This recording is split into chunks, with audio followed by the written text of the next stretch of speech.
Assalamualaikum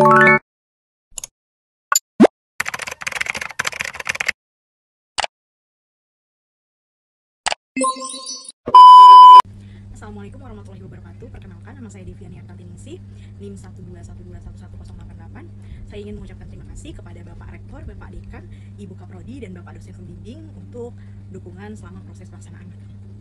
Saya magang di PT Karis Agung Putrajaya selama 1 bulan, mulai dari tanggal 1 Oktober sampai dengan 31 Oktober 2024. Di sini saya akan memaparkan hasil magang saya di PT Karis Agung Putrajaya. Yang pertama ada sejarah dan perkembangan PT Karis Agung Putrajaya.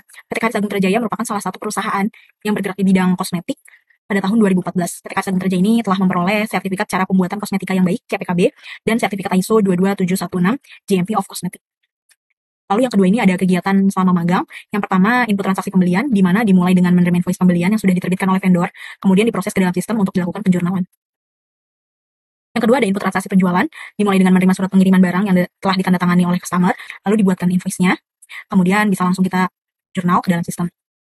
Yang ketiga ada input data petty cash. Petty cash ini uang kas atau dana yang disediakan oleh perusahaan dengan tujuan untuk membayar pengeluaran yang jumlah nominal ini relatif kecil. Lalu ada pembuatan faktur pajak keluaran, dimulai dengan memasukkan seluruh data, nama pelanggannya, barang yang diserahkan, serta nominalnya ini sesuai dengan invoice yang sudah diterbitkan. Lalu yang ketiga, ada tantangan yang dihadapi selama magang. Yang pertama ini sistemnya belum terkoneksi ke semua bagian sehingga menghambat proses pencatatan di bagian keuangannya. Lalu sistem yang dibeli perusahaan ini dari individual sehingga ketika ada kendala sangat sulit untuk diperbaiki dan mengharuskan memanggil teknisi atau IT yang membuat sistem tersebut. Untuk mengatasinya, ada 2 langkah-langkah. Yang pertama, meningkatkan integritas sistem antara departemen agar semua informasi dapat diakses dengan mudah dan akurat oleh semua bagian yang membutuhkan. Lalu yang kedua, ada mengupgrade sistemnya sesuai dengan kebutuhan perusahaan dan menambahkan IT agar mempermudah ketika ada kendala. Lalu yang keempat, ada kaitan magang dengan mata kuliah. Yang pertama ada mata kuliah akuntansi keuangan, lalu mata kuliah sistem informasi akuntansi, mata kuliah perpajakan, serta mata kuliah etika bisnis. 5 hasil yang dicapai selama magang. Yang pertama ini dapat memahami bagaimana perusahaan mengelola keuangan secara efektif, lalu memperoleh pengalaman dalam pembuatan faktur pajak di e-fakturnya, dan menambah kemampuan koordinasi berorganisasi dengan sesama rekan kerja, lalu memiliki sikap profesionalisme seperti ketertiban, ketelitian, serta kedisiplinan, dan memahami menerapkan etika kerja yang baik seperti saling menghormati, tanggung jawab terhadap tugas, serta menjaga kerahasiaan informasi perusahaan.